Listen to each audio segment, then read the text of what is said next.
Let me take you back to the summer when my life flipped upside down because of a bark. Not a bite. Not a fight. Just a bark, from my 3-year-old golden retriever, Scout. And that little bark ignited a war I never saw coming. I just moved into the cul-de-sac on Aspen Grove Drive, a quiet neighborhood tucked behind tall oaks and gated fences. The kind of place where lawns are manicured, packages are never stolen, and everyone waves but no one really talks. Scout and I were the newcomers, me, a freelance sound engineer who worked from home, and Scout, a happy rescue who barked, well, sometimes. Not obsessively. Not aggressively. Just enough to say, "Hey! I see you. I'm alive." Apparently, that was too much for some people. I first noticed the tension on a Monday morning when I walked Scout past the Thompsons' house, this big, Spanish-style 2-story with twin BMWs parked out front. Kevin and Donna Thompson. Retired couple. HOA members since forever. Kevin gave me the kind of wave that ends before your hand's even halfway up. Donna didn't wave at all. She just stood by her hedges holding pruning shears like she wanted to cut something other than leaves. That night I got the first letter. It wasn't even official, just a handwritten note taped to my front door. "Dear neighbor, please control your dog. The barking has become unbearable. Others have noticed too. Please respect the peace of our street." No name. No signature. No phone number. Just, "Please respect the peace." Like Scout was a boombox in 1986. I laughed. Scout had barked twice that morning, once when the Amazon driver showed up, and once when a squirrel decided to do parkour on my fence. That's it. Still, I figured, okay, maybe they're light sleepers. Maybe I'm the newcomer, and they just need time to adjust. So I bought Scout one of those anti-bark collars that sprays citronella when he gets loud. Cost me $60 and 3 days of guilt. But the complaints didn't stop. I started getting official emails from the HOA, noise violations. They claimed I was in breach of community standards. 3 warnings and you're subject to fines. I replied politely. Scout doesn't bark excessively. I work from home, I'd know. If you're hearing dogs, it might not be mine. That didn't go over well. 2 days later, a motion sensor was installed on the side of the Thompsons' house, pointed straight at my yard. And a letter arrived with a time-stamped complaint. 7:42 a.m., continuous barking for 5 minutes. I checked my security cam. You know what was happening at 7:42 a.m.? Scout was inside, sleeping on the rug while I made coffee. The barking? Probably coming from one of the other 5 dogs on our street. But apparently, I was the easy target. Still, I stayed polite. I offered to meet. I offered to have a neutral sound monitor installed. No reply. Then came the HOA notice, $100 fine, due in 14 days. I appealed it. Filed a formal protest. That bought me a few days, until Donna Thompson herself showed up at my front door with a clipboard, acting like she was the sheriff of the cul-de-sac. "I'm here to let you know we're escalating your violation. The board has voted, and if the barking continues, you'll be fined daily."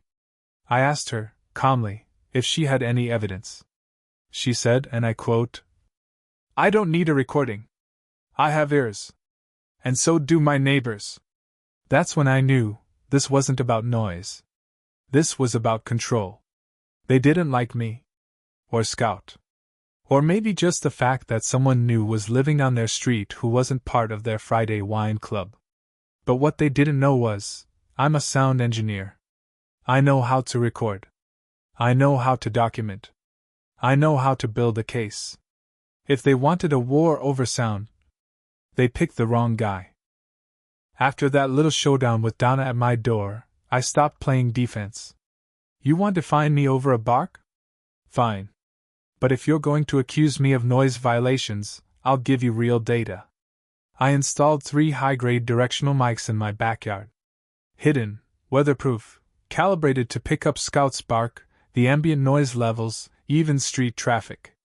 Then I set up a time-coded log on my laptop to track everything. And guess what?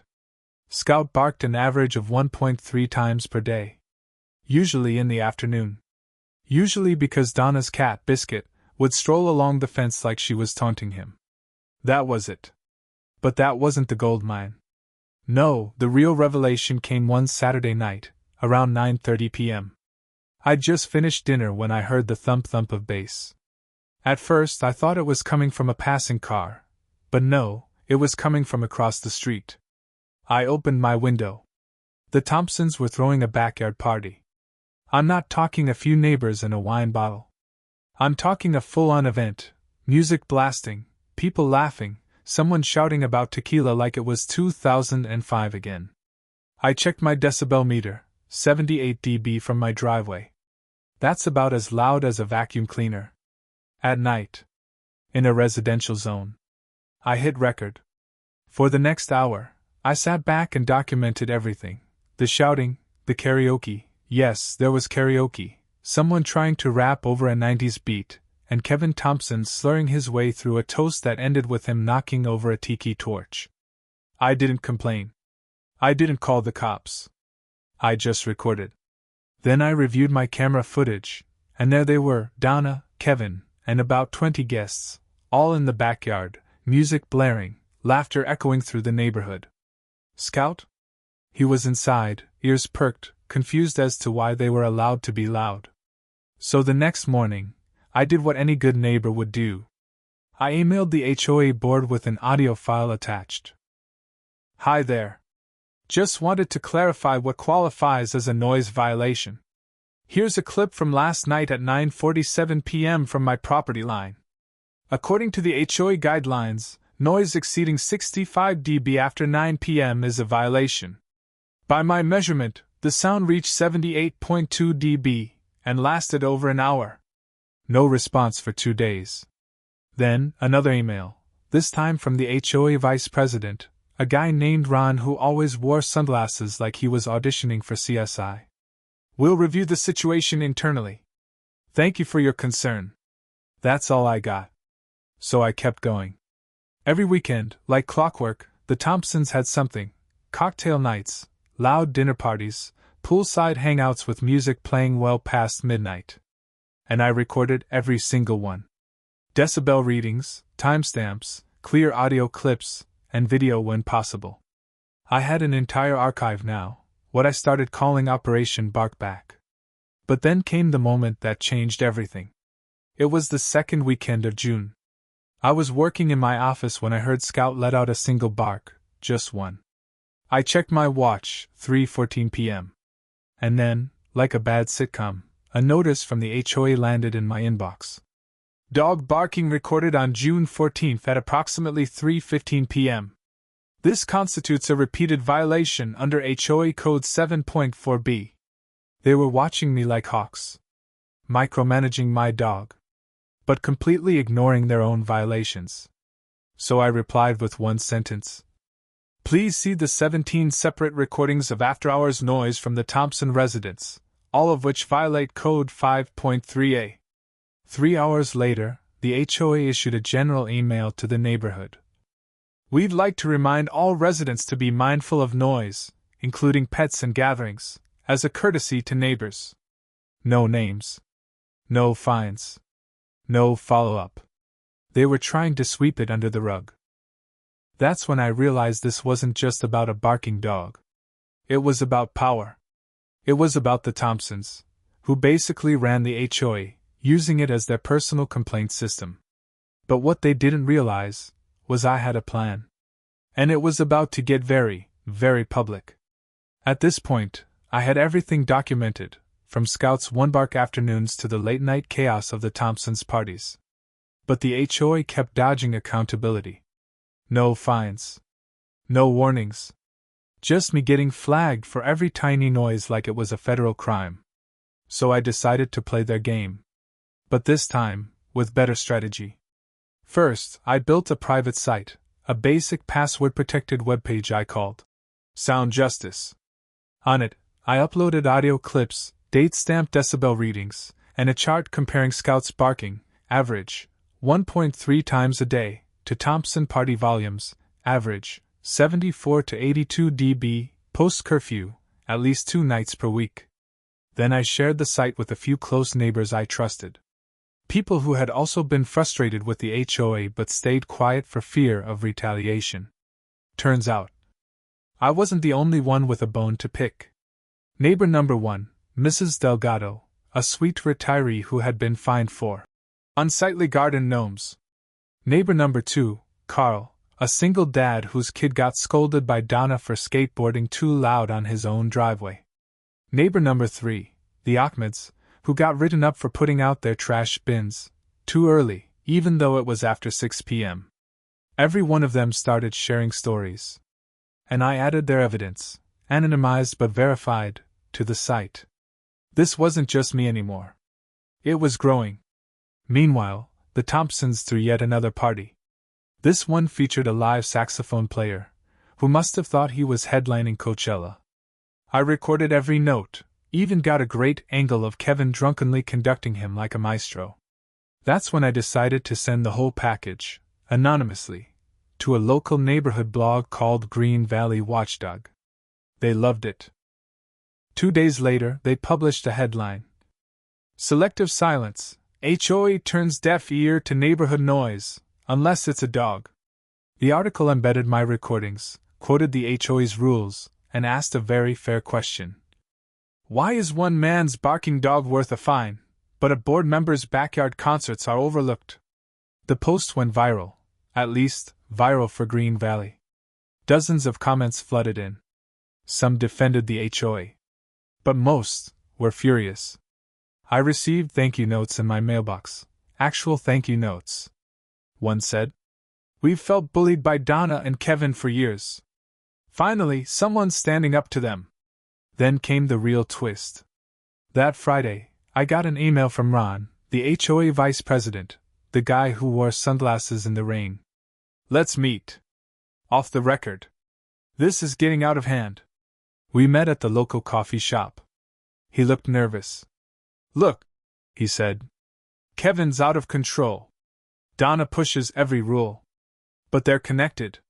We tried to push back last year when they used HOA funds for that ridiculous party gazebo, remember that? The one they said was a community asset? I did. The gazebo was on their lawn." Ron leaned in. "We found invoices that didn't match. And Kevin keeps delaying the audit. If you have more, we need it." Bingo. I went home, printed everything, timestamps, audio logs, even drone shots showing the party tent setup and teardown. I dropped it off, quietly, in Ron's mailbox. Within 48 hours, the HOA group chat lit up like a Christmas tree. Someone had leaked it to everyone. And at the next monthly HOA meeting? It was standing room only. Donna and Kevin showed up like royalty. Donna in a pastel blazer, Kevin in a golf shirt that screamed, "I'm important." They expected the usual show of support. What they got was a crowd of angry homeowners holding printouts of my sound charts. One man stood up and shouted, "If my kid plays drums at 4 p.m., it's a problem. But Kevin can throw beer pong tournaments at midnight?" Donna tried to calm the room. Kevin tried to make a joke. It didn't work. Then, Ron stepped up. He brought a motion for a formal audit of HOA funds and enforcement practices. Donna's eyes widened. "This is absurd." But the crowd clapped. People nodded. The vote passed. And for the first time, the Thompsons looked nervous. So the audit was approved. A unanimous vote, minus Donna and Kevin, of course. They sat there tight-lipped while the rest of the HOA board began appointing an independent accountant to review 5 years' worth of financial records. That night, the neighborhood was buzzing. People who had barely spoken to each other in years were swapping stories, sharing copies of warning letters, fines, even surveillance footage of HOA members snooping around properties. Turns out, I wasn't the only one who had started recording. One guy, Glenn from Maple Court, had video of Kevin yelling at a teenager for riding a bike too fast. Another resident showed a fine for having non-regulation patio lighting. Lights identical to Donna's, by the way. But the real hammer came 2 weeks later. Ron, now acting interim president since the board voted to suspend Donna and Kevin during the investigation, called a special meeting to present preliminary audit findings. And oh, they were juicy. We found $7,500 missing from last year's Community Improvement Fund. Over $20,000 allocated to vague event planning expenses. And $14,000 paid to a landscaping company that doesn't exist. Ron pulled up a slide with canceled checks. Guess who signed most of them? Kevin Thompson. Donna stood up and protested. This is clearly a misunderstanding. We invested that money into beautification and HOA morale. But no one bought it anymore. Especially not when Ron clicked to the next slide, a photo of the supposed landscaping crew, wearing Kevin's company's t-shirts. They'd been routing HOA funds through a shell business. One run by Kevin himself. It wasn't just petty. It was criminal. The room erupted. You fined me for wind chimes while you pocketed HOA funds?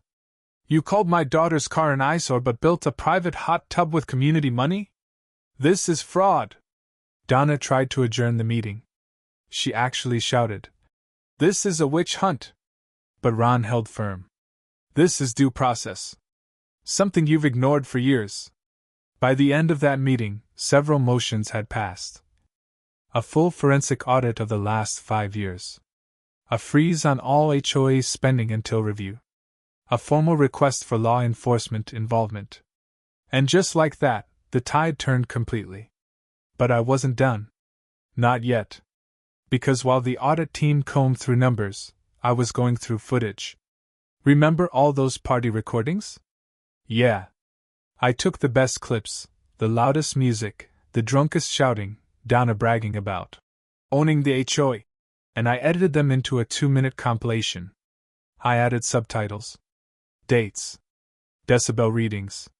Then I posted it anonymously to the Green Valley Watchdog blog under the title, "What the HOA fines you for, versus what they get away with."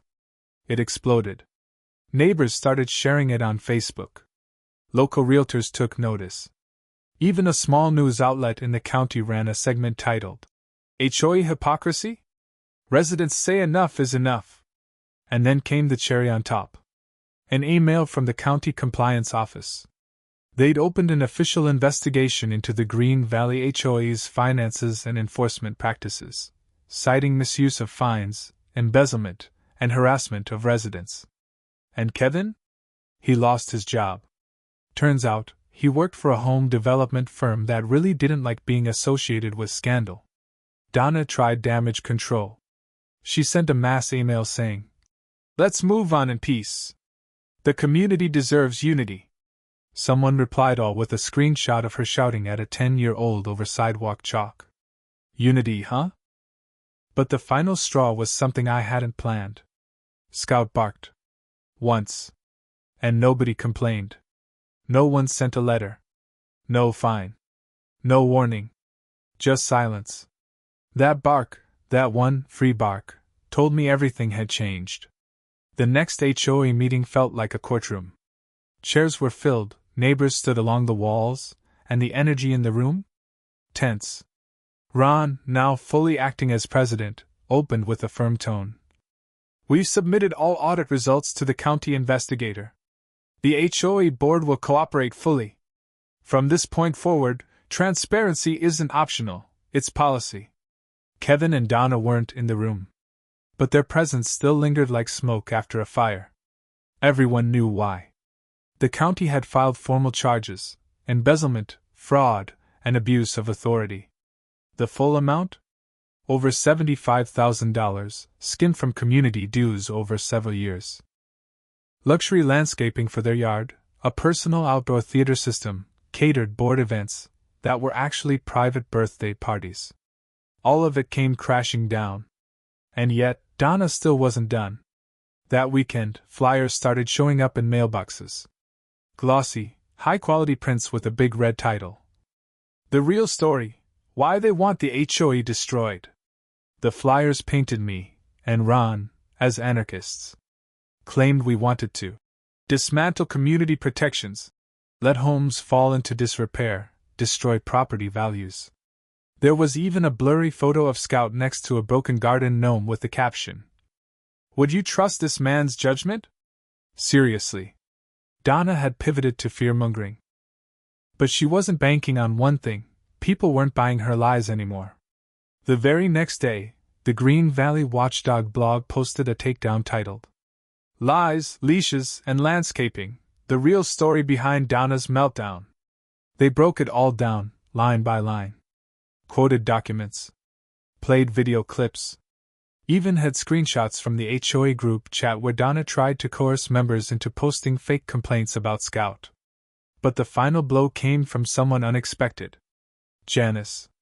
She'd been Donna's closest ally, one of the original board members, and someone who had always smiled politely at every HOA meeting. She showed up to the next session carrying a folder. Inside? Emails. Dozens of them. Between Donna and Kevin. Planning every scheme.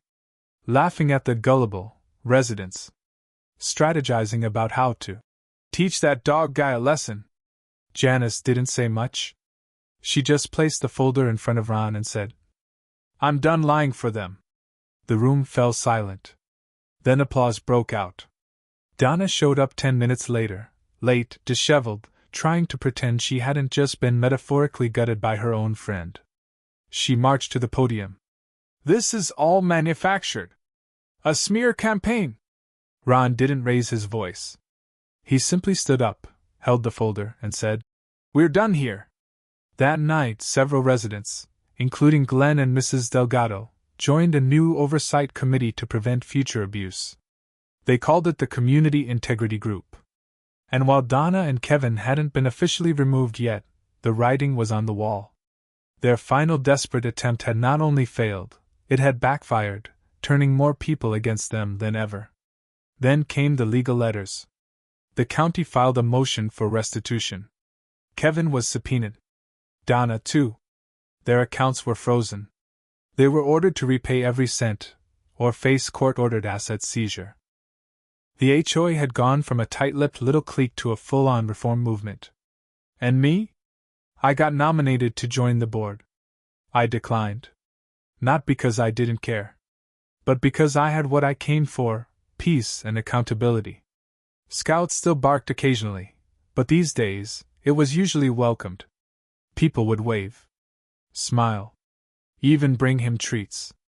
Because once the truth comes out, once the lies collapse, it's amazing how fast things start to heal. But we still had one more storm to weather. Donna's final card. Donna always fancied herself the Queen of Green Valley. And like any self-declared monarch, she wasn't about to step down without a grand finale. A few days after the restitution orders, I got a certified letter. Not an email. Not a flyer. A real, notarized legal notice, signed by Donna herself. Effective immediately, you are being fined $500 per week for creating a hostile environment and engaging in surveillance of HOA activities without board approval. I laughed out loud. Even without her official position, which was currently under suspension, Donna still believed she could wield her phony authority like a sword. I didn't respond. Instead, I forwarded the letter to my attorney, the county investigator, and, for good measure, the local news blog. That weekend, Donna held a Save Our Community rally. She invited press, tried to rally old friends, even dragged her husband out with a folding table full of fake petitions. Only 5 people showed up. One was her cousin. 2 were folks from the next town over who thought it was a yard sale. The other 2 stayed 5 minutes, looked uncomfortable, and left. But I showed up too. Not to fight. Not to escalate. I stood at the edge of the park with Scout on a leash, wearing a shirt that simply said, "I record everything." A news reporter who was covering the audit scandal came over. "You got anything you want to say on record?" I smiled. "Nah. I think Donna's doing a fine job showing everyone who she really is." The article that followed was brutal. From president to pariah, Green Valley's HOA implodes under $75,000 scam. By Monday, Donna and Kevin were officially removed from the HOA board by an emergency vote. No resignation letters. Just cold, procedural termination. Their names were wiped from the HOA's site. Their access to community funds revoked. The restitution payments began, slowly. Turns out, they'd spent a lot more than they'd saved. The HOA, now under new leadership, with Ron and a team of 5 new board members, including Janice, passed a set of reforms. All spending required dual signatures and public disclosure. All complaints had to be reviewed by an independent neighbor panel. Fines could only be issued after verified, repeated offenses, not personal vendettas. The most poetic part? They refunded every resident who had been unfairly fined in the last 2 years. Including me. I got a check for $600, the total of all those noise violation fines. I framed the thing and hung it above Scout's dog bed. The new board also invited me to speak at the next meeting. Not as a candidate. Just as a neighbor. To talk about how it all started. So I stood up in a packed room and said, "This all began because I wanted to be left alone. To live peacefully. But someone decided to weaponize their title. They forgot that an HOA isn't a kingdom. It's a community. And when power becomes more important than people, you lose both." People applauded. Even Scout barked. Later that night, as I walked home with him by my side, I saw porch lights flickering on, people waving. Kids playing on driveways. No security patrols. No one measuring mailbox heights or grass lengths. Just life. Simple. Friendly. Honest. A week later, Donna's house went up for sale. Moving for a fresh start, the listing said. She moved to a condo downtown, with no HOA. Kevin tried to start a new business but struggled to find clients. Turns out, people don't want to hire someone who once used community funds to install a heated driveway. And me? I still live in Green Valley. Still walk Scout every evening. Still have the cameras up, just in case. But now, I rarely need them. Because when your community stands up, when the lies are exposed, and people reclaim their voices, justice doesn't just bark back. It bites.